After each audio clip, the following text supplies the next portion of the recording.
Hello, I'm Mandy Kaplan here with an important message.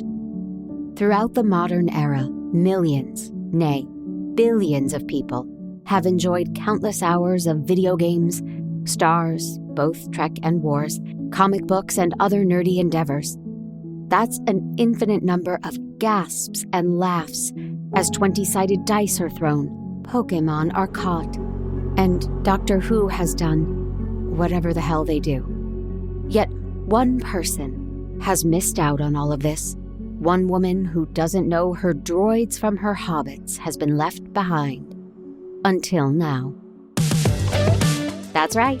I'm trading in my Taylor Swift and Housewives for superheroes and Wookiees as I finally embrace all things sci-fi and fantasy on my podcast, Make Me a Nerd, with Mandy Kaplan. Each week, a passionate guest will try to baptize me into the world of nerdery as they share one of these iconic entities that I have somehow missed. And you can help. For just $5 a month or $55 a year, you can become a member. For your generous donation, which is less than a new Tesla, you'll not only be supporting my mission, you'll get early access to episodes, bonus content, and more stuff I haven't thought of yet.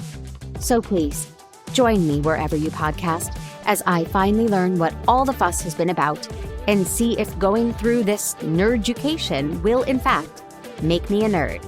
Or, as they say in Klingon, who am I kidding?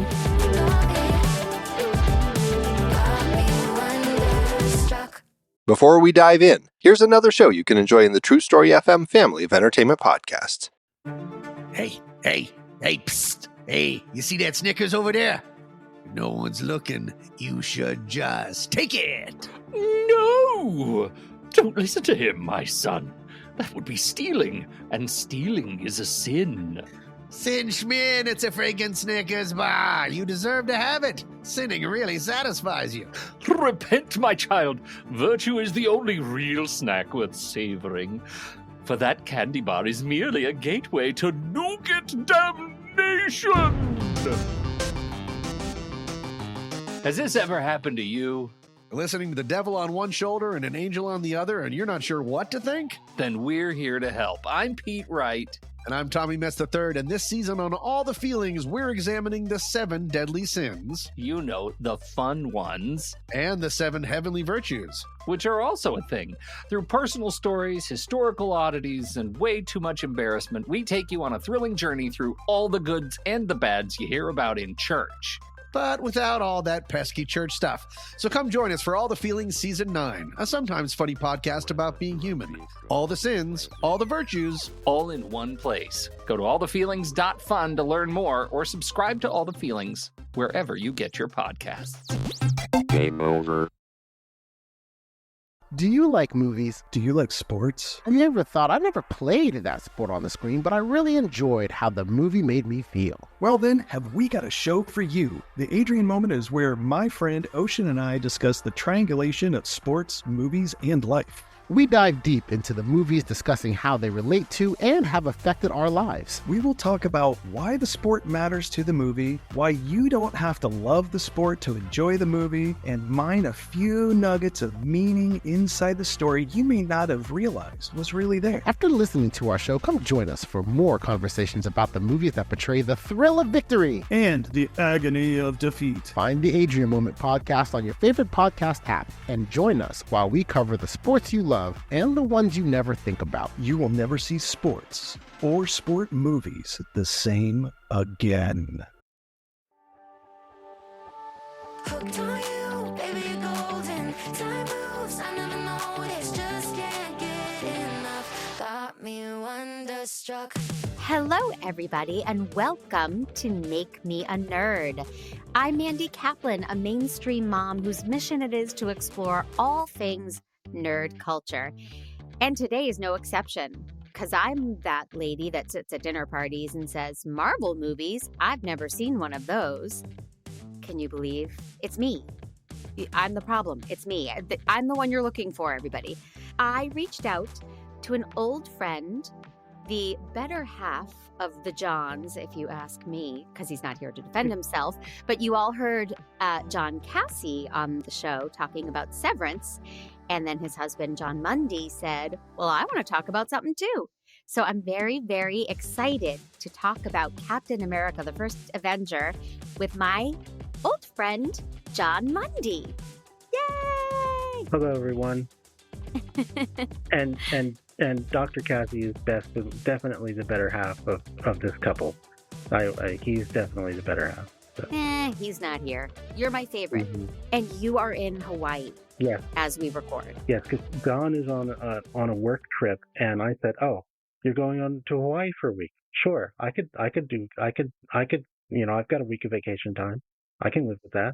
You know, so here I am." And you're choosing to nerd out with me for an hour rather than swim with sharks or snorkel or whatever people do in Hawaii. Yes, I am.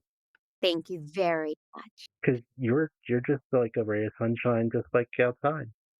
Oh, well, that's just the nicest. You really are my favorite. Your husband didn't say anything nice to me like that. So, John, I say this with all the love in my heart. You are a nerd, a big old nerd.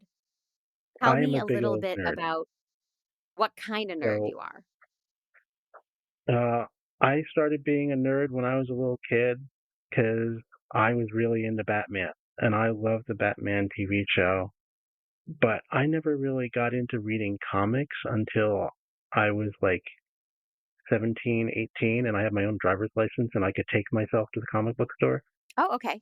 So, and when I started reading comics, I, of course, started reading with Batman, and then my other favorite, Wonder Woman, who was on the TV, and The Flash, and I expanded out to pretty much everything in the DC universe. So, DC versus Marvel. Because I'm learning these are not the same thing. Right. And then every now and then I would pick up something that looked really good from Marvel. Like I read they had a mini series, I want to say in the early 90s, that was pretty seminal, called Marvels was the name of the series. And it was 4 issues. It was painted. The issues were painted. They weren't drawn. Whoa. By an artist named Alex Ross. And I can't remember who the author was. I want to say Mark Waid, but don't hold me to that. That could be wrong. I shan't.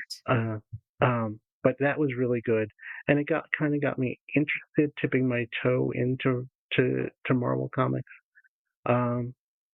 And I started reading at some point Black Panther because you might notice I'm brown. So I started reading, and that was really good. But other than that, I really didn't know a lot about Marvel Comics or Marvel heroes until the movies came along. And since then, I've really gotten into, the backstory for all of these people. And so I picked this movie for you because I know that you prefer sort of more realistic, ground level heroes, I think, who are sort of a little more anchored in reality. And I thought that would appeal to you a little more. And this is really kind of a backstory for the universe altogether. So, because he's the first event, even though it wasn't the first movie. So. Right. Now, how do you know I like grounded heroes? Have you been listening to my podcast, John Mundy? I've been listening to your podcast. Yay! Yeah. Thank you. Yeah. It's true. This was a perfect gateway for me. Oh, good. Good. It was so almost too realistic, and I actually love historical fiction, and there's a ton of that in here. And being able to understand what World War II, what was happening in World War II at this time, and then put this superhero in that very real world was really a great choice. And of course, it has a musical number in it. It does. Not a great one, but it has one. Yeah, I can't recall. My Marvel experience has only been Agatha, WandaVision and Agatha, and then I did start Loki for this podcast. So the minute this movie started and they had a Tesseract, I knew what that was, sort of. Okay. I knew it was a All right. glowy box. Right. But what is it? But remind me what a tesseract is. Because I wrote, "Oh, I know what a tesseract is, but I don't understand it." So they never exactly clearly defined what the tesseract is, except that it's an object of immense sort of universal power that was created long, long ago. We don't know who created it, and it's sort of the MacGuffin for the movie. And remind me what a MacGuffin is. I've heard that word many times, but I forget. It's a plot device that Okay. is used to move the story along. Okay. So, or create a goal, etc. So Okay. Got it. we find out more about the Tesseract later on. So I don't want to spoil for you. I was not even pronouncing it correctly. Wow. Well, there goes all my nerd progress out the window. I tried. You're doing just fine, sweetie. Bless you. Thank you. So we start on the bad guy, but that's just dropping us into the world. Then we spend quite a long time with, quote, young Chris Evans or skinny Chris Evans. And can we stop down on that? How did they do that? Was that CGI? So I actually, because I own this on DVD and Blu-ray, and have like sort of backstory more about how they did that. And they use a couple of different techniques to make him look like that. One was CGI where they would take his features and they would shrink them down, Mm-hmm. and they also used a body double Of course. to take, so the body double would they would film the scene with both him and the body double, Right. and then put him onto the body. That's So what it seemed like, and it was creepy looking because it was really Chris Evans' face and his voice on a wiry 14-year-old looking kid. right. And they found that even with the body double, sometimes they had to CGI him to make him look skinnier than he was. So Oh, really? yeah. Huh. But And if how do I get if that you technology in my daily life? if only Right? I would have no paycheck left because it would just be all going to that. Right. So it was they used a few different techniques, and they would test it with people, and they would show them the scene and then show them the transportation scene. And when they knew they had it good enough, when people would say, "Ooh, how did you get him to have all those muscles and everything?" Because Mhm. people would think that the skinny guy was the real guy and the muscly guy was the CGI. Oh, weird. Okay. So, and for me, it wasn't so much of an issue because I'd never seen Chris Evans before. I didn't know what he looked like and Oh, what his really? body looked like. So, You're not a big fan of the Nanny Diaries, John? no, I haven't seen It's you know, funny.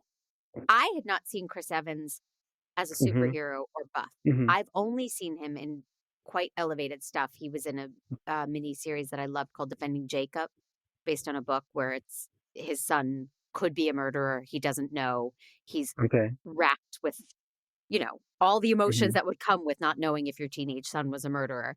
And hmm he's very, very good. I yeah, think yeah. he's a I fine hear actor. he is a fine actor. So, Yeah. and that's one of the great things about the Marvel Universe is they've got a lot of really good actors.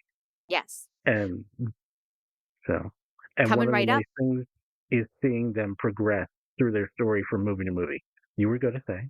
Well, I was going to say, coming up, we meet Sebastian Stan's character, Bucky. And I wrote, oh, the handsome, lovable friend. Clearly he's about to die. I was Well, wrong. Or does he well, die at the end? I can't what do you remember. mean? Like the rescue mission, he rescues him. He lives. Well, that's another movie. No, they rescue Bucky in this one. Don't they? Yes, yes, they rescue Bucky. And you did finish the movie, right? I did finish the movie. And then he falls off the train. Right. Oh, yeah. Okay. So I So, was right, but it just didn't happen as I imagined. I thought he was going to be like, see you later, kid. And then immediately the telegram was going to come that he had died. But Well, there's a whole nother movie about what happens to Bucky after oh, he really? falls off the train. Yeah. Oh, okay. So Okay. Well, that's I love Sebastian Stan too, another yeah. fine actor. So, hmm um, And he kind of looks like my best friend who I had a crush on when I was like 13. mhm. So I'm all over. It's like, sure, we can have more of him. That's great. Yeah. And as his fame has grown, I'm sure they've been like, let's, because when this was made, Sebastian Stan was not the No, star he is now. So, he is no. This is one of the things that made him the star he is now. oh, So, okay. I assumed it was I, Tanya.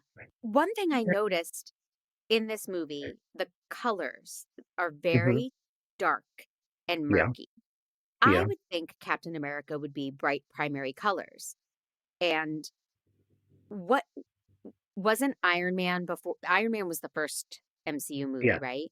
yeah. And that's bright and colorful, right? Well, I think part of it was to give it a more vintage feel to it, because everything used to be in black and white. And it wasn't Right, until the '60s that they invented color. So, right. But this felt very so that's sepia and yeah, that's why it's that way. And yeah. also with Captain America, you have the issue of him being very primary colored, and Hmm. that how do you do that in such a way that it doesn't look cartoony, Hmm. and looks like it's something viable.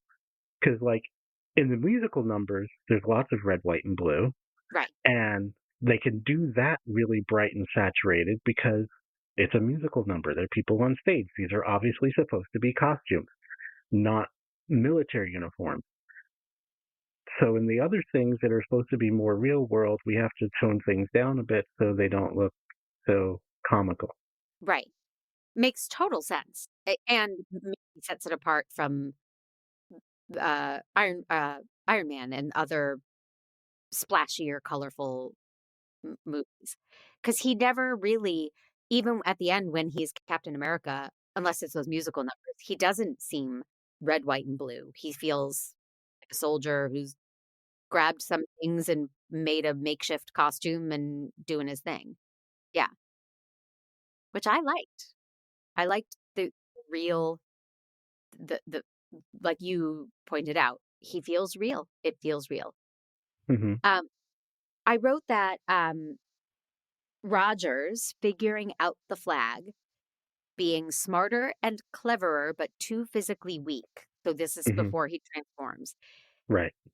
This is such a trope I'm finding in these things. I'm reading a romantasy book called Fourth Wing right now for hmm the podcast. hmm hmm And the whole book is like the lead character's too weak and she's never going to survive, but she's smarter than everybody else. And I'm watching and reading all of these things where that's the lead character.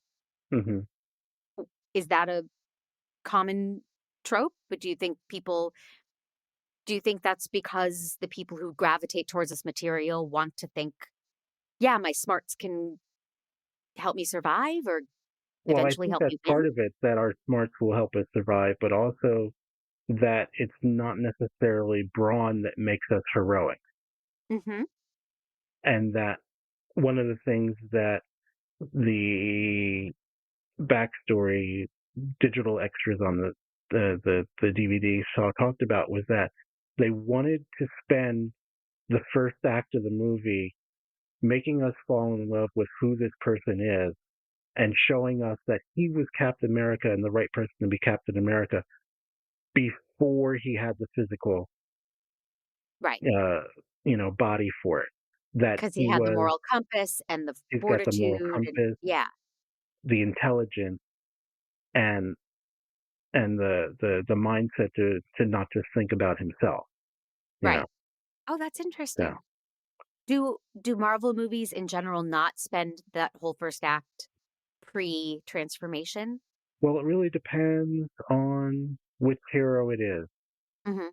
So, but yeah, a lot of them do. A lot of them do. Yeah, So, especially when it's the first movie, right. and we're seeing how the person becomes that person. Yeah. So. Yeah, Iron Man's like that. Spider-Man's like that. Uh, Well, so that's yeah, true.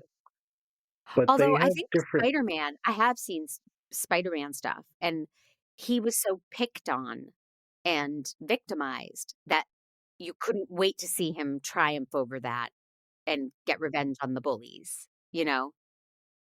So that's a different mentality that they established. Well, and he also has a moment where he makes a mistake. I don't know if you know Peter Parker's backstory, where he chooses not to try and do something heroic Mm, and then suffers the consequences from it. mhm. So, but I don't know if you know about that, and I don't want to spoil it. Not really. I know Yeah, I've seen, like, the Tobey Maguire, and I yeah, know I saw the yeah, Into the Spider-Verse when Casey was little, and I right. took him to Because that one, and I thought that was incredible. because in the Spider-Man universe, Peter Parker has the opportunity to stop this thief who's robbing the gym, robbing Uh-huh. the show, and then doesn't. And that Oh. thief then goes on and kills his uncle. Oh, boy. And that's when he realizes, like, I have to use my abilities for good or else bad things will happen. And so where Mhm. we get that saying, with great power comes great responsibility, you Yes. know. It's funny that my next note is something you already said about taking the whole first act to set it up, and you already walked me through that because I was thinking, "Well, God, it's 35 minutes in, and he's not Captain America yet." But you covered it, John Mundy. Well done. Yeah. So now that I'm a mini nerd, Hmm. I noticed that Dominic Cooper's character is Howard Stark. Hmm. Also, there's Tony Stark. Hmm. Also, Game of Thrones are Starks. What's up with that? Okay. Is Game of Tony Thrones Stark is totally related to Howard Stark in any way? immediately, yes. Oh, Tony is Howard's son. Tony is Howard's son. So Iron Man takes place in the next generation after this one. Uh-huh. Okay. Okay. And we'll see we'll see flashbacks and clips of Howard, different actor, uh, in Iron Man. So we'll be seeing Howard Stark for many more movies. Okay, but can I get like a Scooby snack or something for noticing that? Sure, If they don't sure, of reference course you Tony can. Stark, it's just, oh, this is Howard Stark. He's a brilliant, Hmm. you know, gadget guy. You may not have picked up on it. The shield is made out of a metal called vibranium. Yeah, I totally picked up on that. Vibranium only comes from one place on Earth in the Marvel Universe, and that's Wakanda, home of Black Panther. Hello. So there's a connection there too that eventually they tell us more about. So, Okay. but it's like something that's there for the long time readers. But if you don't know that, it didn't take away from your watching of the movie. You didn't lose anything from it. You This know? movie needed no backstory, No. no offshoots. This was a complete journey to go on. It's a Yeah. really fun, well done movie. I was just I really loved it. Spoiler alert. I'm I glad mean, you like that. it's not a review show, but sometimes I get to the end and I'm like, not for me. But Yeah. this one, it was So really, really great. so John and I have been going through this project for about 10, 15 years now, where we've been watching every movie made that's based on a comic book character. Okay. So there's probably about 150 or 200 of them, somewhere Okay. around there. I'm not positive. We've gotten up to the Joker, and we kind of stalled there because I don't really like the Joker or the concept of making a movie that's about him, Mm. but that's me. Um, Now, is but it all comic books? Have you seen Garfield in London? is it a movie? Is Mhm. it has, well, our criteria is that it's a live action movie, not an animated movie. Well, Garfield is animated, but everyone else is quite real. These are terrible Okay, movies they made so for I'm kids. gonna But have to add that to the list then, Bill because that Murray meets is the the voice of criteria. Garfield. And it has to have had a theatrical release. I think so. I don't know. So, Breckin Meyer, Jennifer Love Hewitt. It's really Chef's kiss. Okay. It's Then it meets the criteria. I will add it to our yes. list. In our watching, we've gotten through about 35 years of movies. Hmm. This is still in the top 10 of the best. This Great. movie, Captain Yeah. America: The First Avenger. And John is very picky. So, but this movie is just one of the best comic book superhero movies ever made, and that you're ever going to see. So, It's the best one because I've ever seen. it's very character driven, you know. Yes. Yes. And the stakes are real, but very, very high. And Hmm. yeah. Um, Hmm. when they put Steve Rogers into the machine, Hmm. and this evoked Wesley in the pit of despair to me. Hmm. Right? He's in the machine, he's moaning and groaning, and they're like, "Oh, I can't watch," or it just Yeah. that was something I equated after Humperdinck turns it all the way up. So no one shall suffer like you. And Right. um, then he steps out the door, Uh-huh. and he's Chris Evans in all his glory. Oh my God, is he ever? So my story that I've been saving for this, I think everyone who listens to my podcasts knows Mandy, the other Hmm. Mandy, and her Hmm. daughter saw this movie for the first time very, very recently. Hmm. And when he stepped out of the machine, she said, "Wow, I wasn't sure if I was into boys or girls, but now I know." Uh-huh. Her sexuality was decided by Chris Evans in that one moment. You know, attractive people are attractive, even if you aren't necessarily attracted to them that way. I Yep. mean, so like, yeah, and just because you're attracted to one doesn't mean you're not attracted to the others. So, I you just know, thought it was so cute that yes, she'll remember that that sounds moment cute. Uh as huh. the An moment. awakening.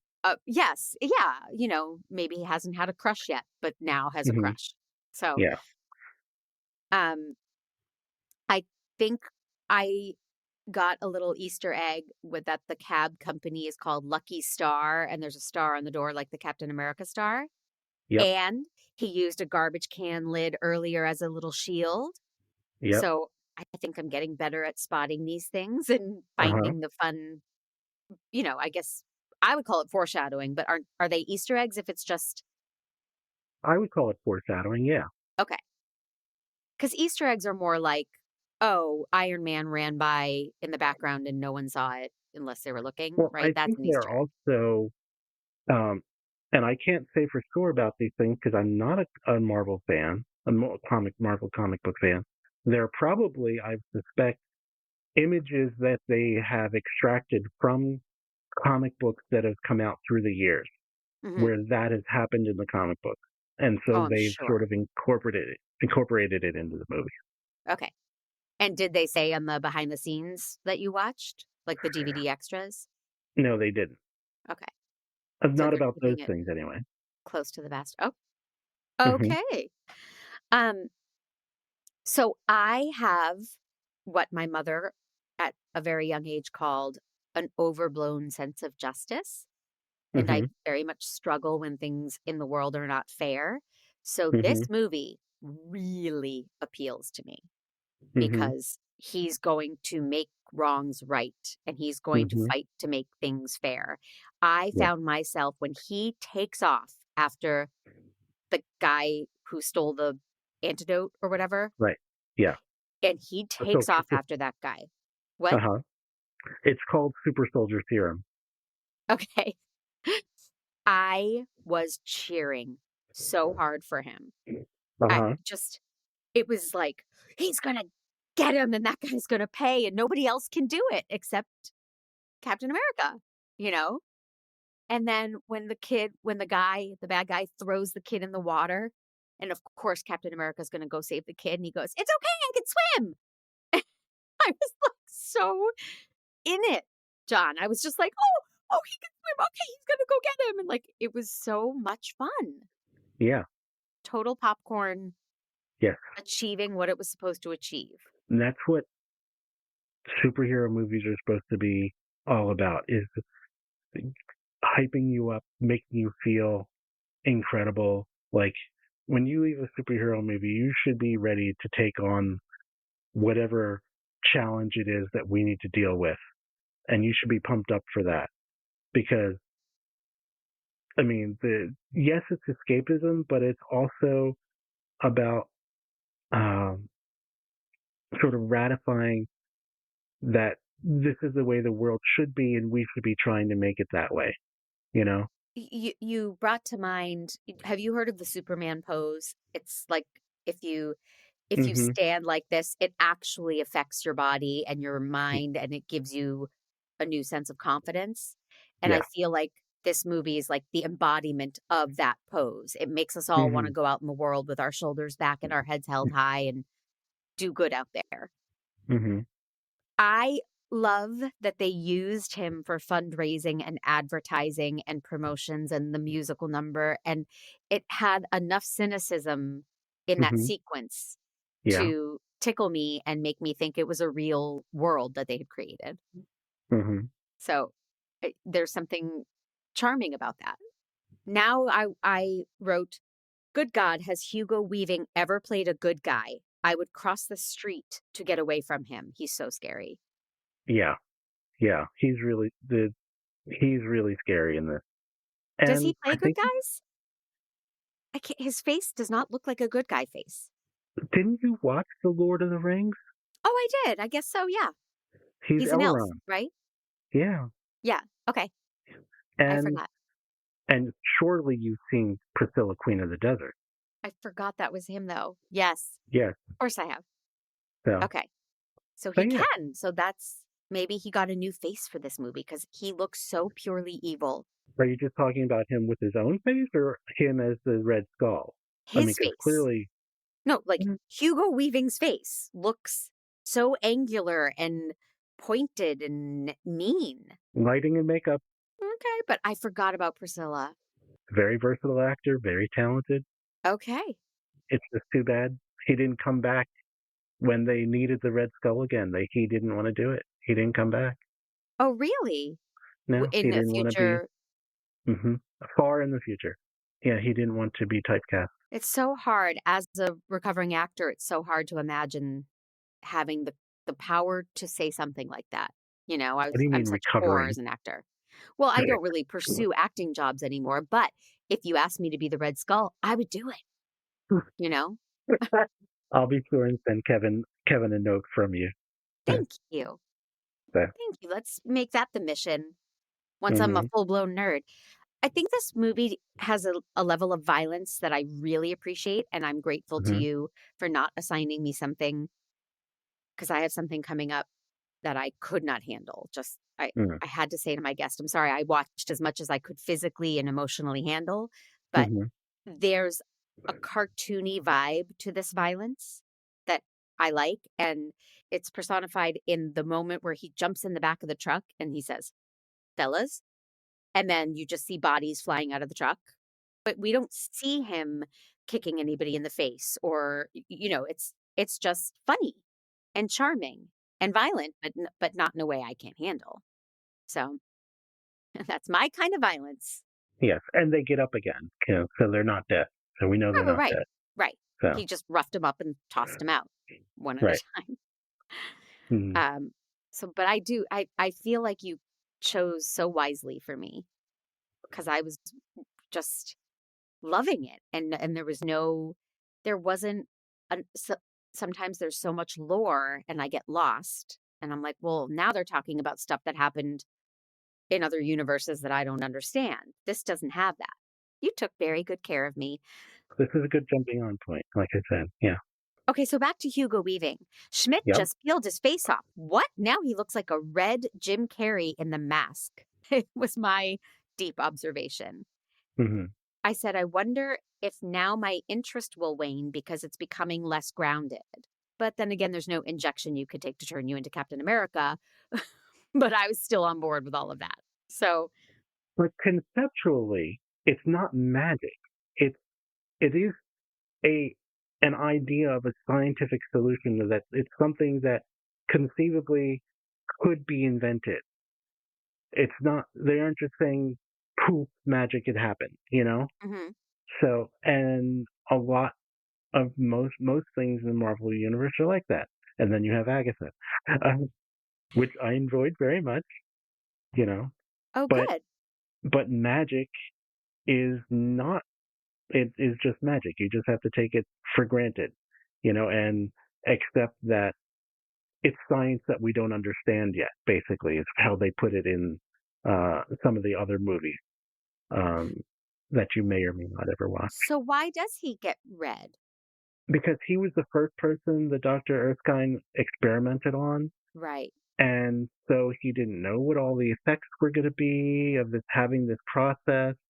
And they don't say exactly why it happened, but that was one of the effects that happened to him, is that Okay. his face got ruined in the process.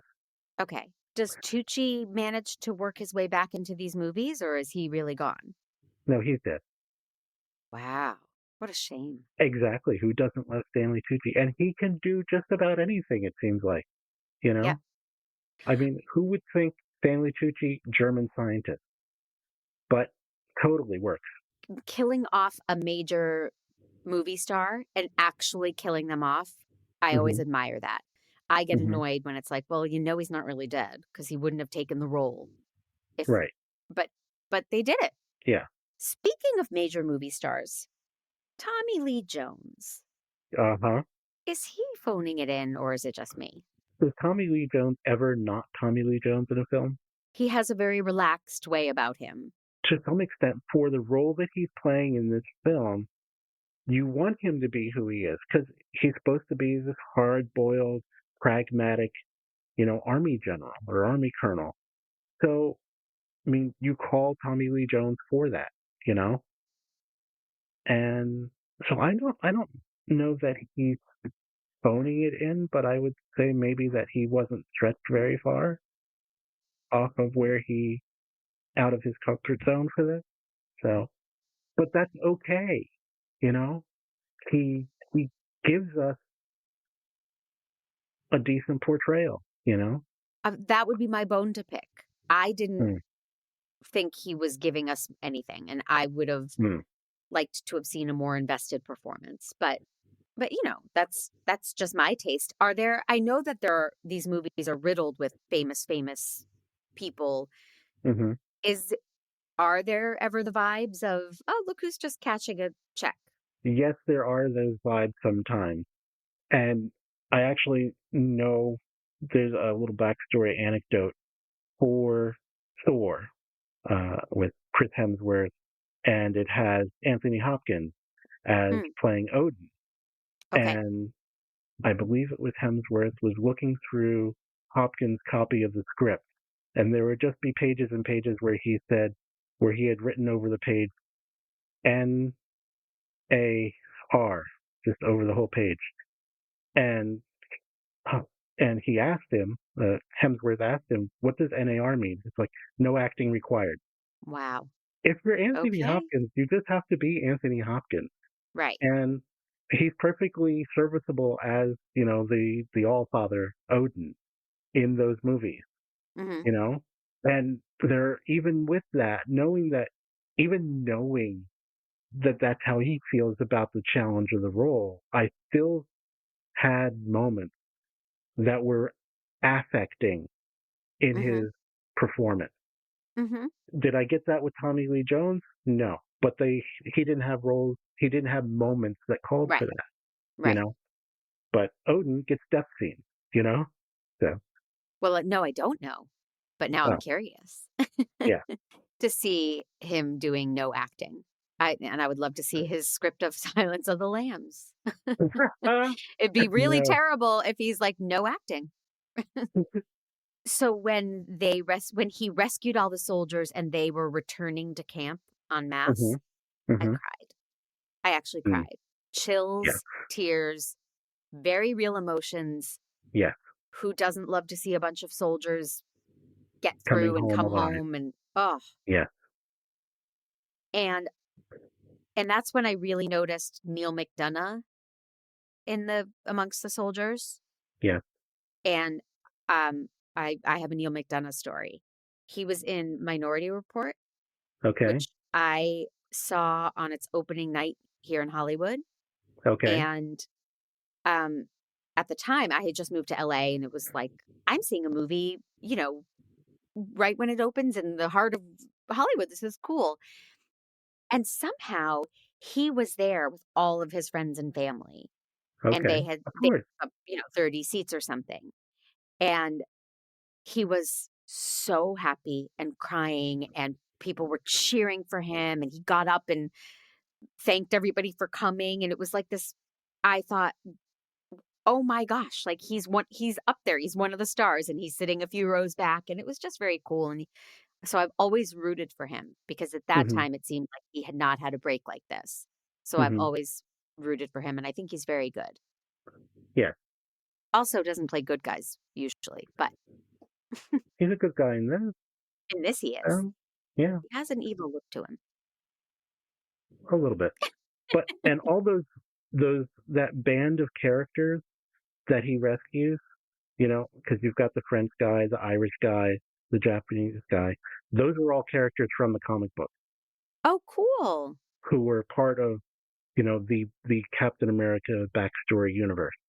So, And then I wrote, oh, see, now his romance was really touching, not hmm forced. And in these hmm movies, I often roll my eyes, because I'm like, oh, really? You happen to fall in love with the only female in the room? But when they said, well, I've been waiting for the right partner, and because she had had a spark with him when he was a skinny little runt, it was just, there was something really lovely about their connection. I went from crying about the soldiers to tearing up about that. uh-huh. It was a very emotional watch for me. Well, it's doing its job. I'm glad. Exactly. And then I realized he's using guns. hmm What I thought superheroes didn't need guns. He doesn't have any of superpowers. He's just really strong, and he's also not bulletproof. Hmm. In case you didn't notice, if he didn't have the shield, you know, he'd be springing leaks. No, he's not. So he's a very real world superhero, and Batman has a vow not to use guns and hates guns because his parents were killed by guns. But Oh, okay. there are lots of superheroes who use guns Okay. in some way or in some fashion. I guess it Because stuck out to me. It just shocked me. and there are a lot of other superheroes who don't use guns because they don't have need for them. They can shoot energy out of their hands, Hmm. so they don't need to use any weapon. Hmm. So and Spider-Man doesn't use guns because he punches people really hard, and he's more about disarming people with humor and distracting them. So that's Hmm. his stick with Spider-Man. So yeah, Captain America uses guns when he needs to. As long as they're always pointed at Nazis and bullies, I'll allow it. hmm And then I wrote, that Agent Carter is unflappable. And I really like the way Marvel treated her as a hero in her own right, Uh-huh. and not a damsel in distress. Exactly. Is that a That's why Marvel she thing, or I don't know why I've never seen Iron Man, but I picture Gwyneth Paltrow being like, "Save me, Iron Man," and not. Agent Carter is playing a different kind of role because she's playing somebody who's in the military, you Right. know? She isn't playing somebody who's an innocent bystander. And so she has to have that kind of weight, that kind of gravitas because she's a combatant. She isn't a damsel in distress. She's Right. not a civilian the way Pepper Potts is, the role that Gwyneth Paltrow Hmm. plays. I don't think you know this, but you'll be glad to hear it. She got her own television show. Oh, I do know that.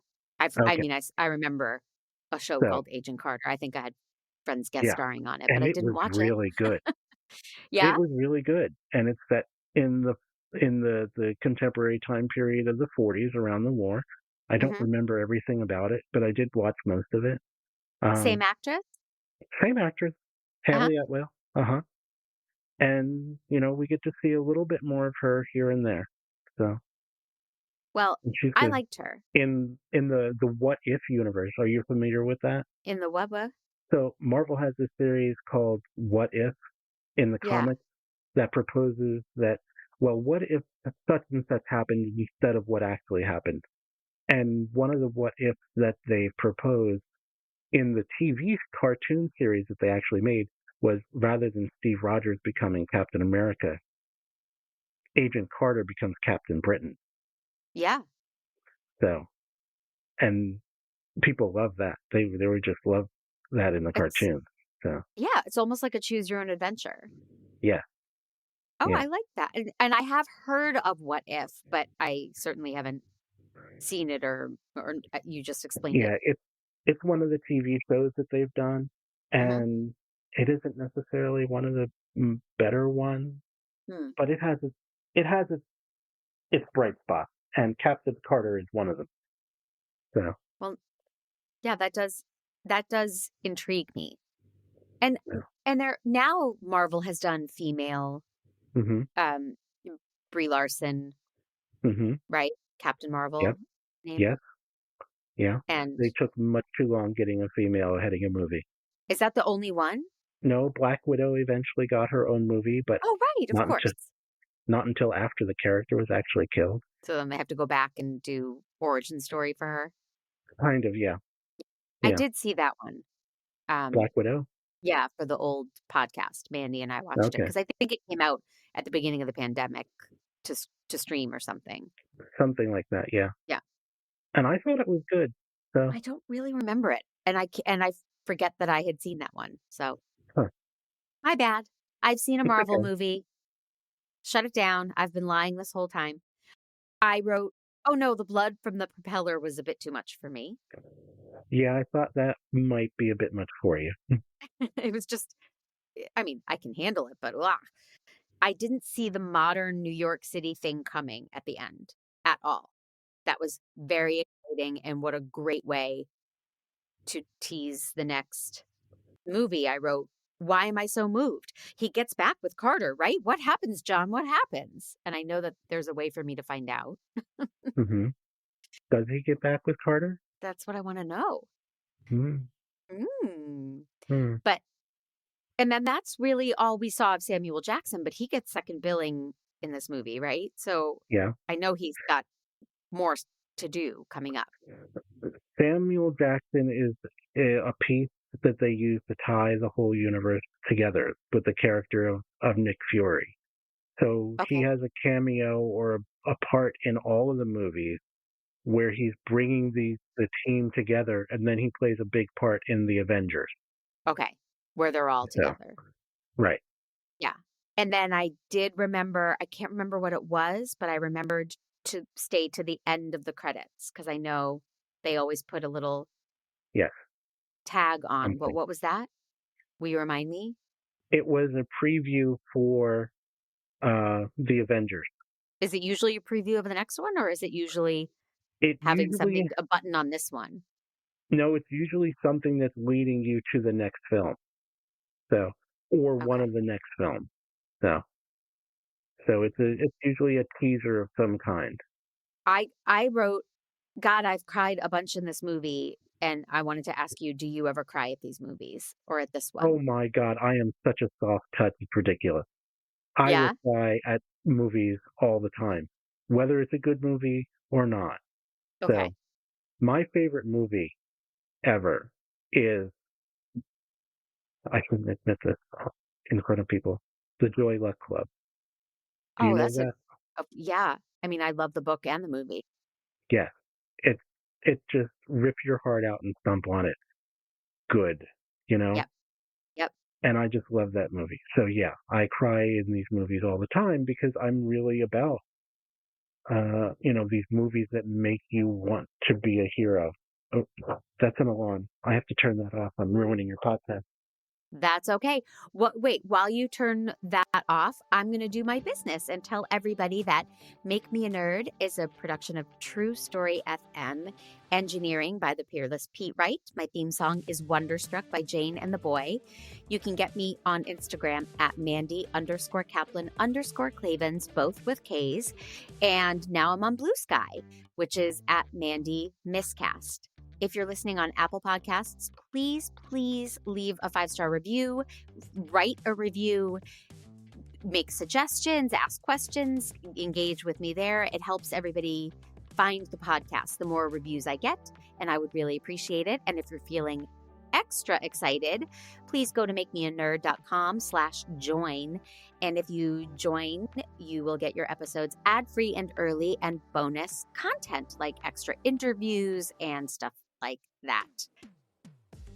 Oh my God. Did we cover everything, or do you have more fun facts or something you need to say about Captain America, the First Avenger?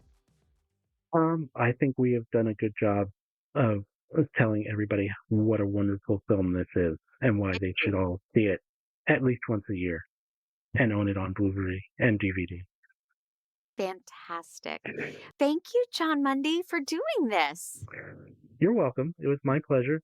I did want to mention to you, you're a bigger nerd than you know about, because you made a comment in one of the earlier podcasts that I was listening to that somebody was Bizarro something. And do you remember making that comment? No. Because Bizarro is a comic book character. That's a superhero reference to Superman. I didn't know, but that's a phrase I've been using for years. Bizarro is a reverse version of Superman who always talks backwards, and when he says he hates you, he means he loves you. You know? Okay. So, and he's always been. But that's only in the comic books. Well, he's been used in the comic books mostly for comic relief, but he's always a grievous threat when he appears in other properties where they've used him, because they've used him in Smallville, they've used him in some other things, because he's Superman, but he's backwards, so he doesn't understand the world. Right. And a Superman, a being with that much power, is dangerous, you know? Yeah. So. Well, Smallville is something I haven't tried yet, even though, as you heard on the podcast, I thought I was trying it when I watched Supernatural, like 20 minutes in, and I was like, where's Superman? So. Well, you're going to, even if you watched it, you would still have that question, because he never shows up. Superman never shows up in Smallville? They never show Clark Kent in the Superman costume. That is the very last shot of the series in season 10 or 11. Is him becoming Superman. So. Launching that. Mm-hmm. Well, I cannot thank you enough for sharing this wonderful movie with me, and for sharing an hour with me, and for being just a wonderful nerd in general. Thank you, John Mundy. You're welcome. And Let everybody, me know when you want to talk about some more Marvel movies or anything else. I will. And everybody, keep listening. I am tearing through the Romantasy Fourth Wing, and I am talking about Last of Us. So those are coming down the road. Not sure the order, but stay tuned. And thank you all for listening.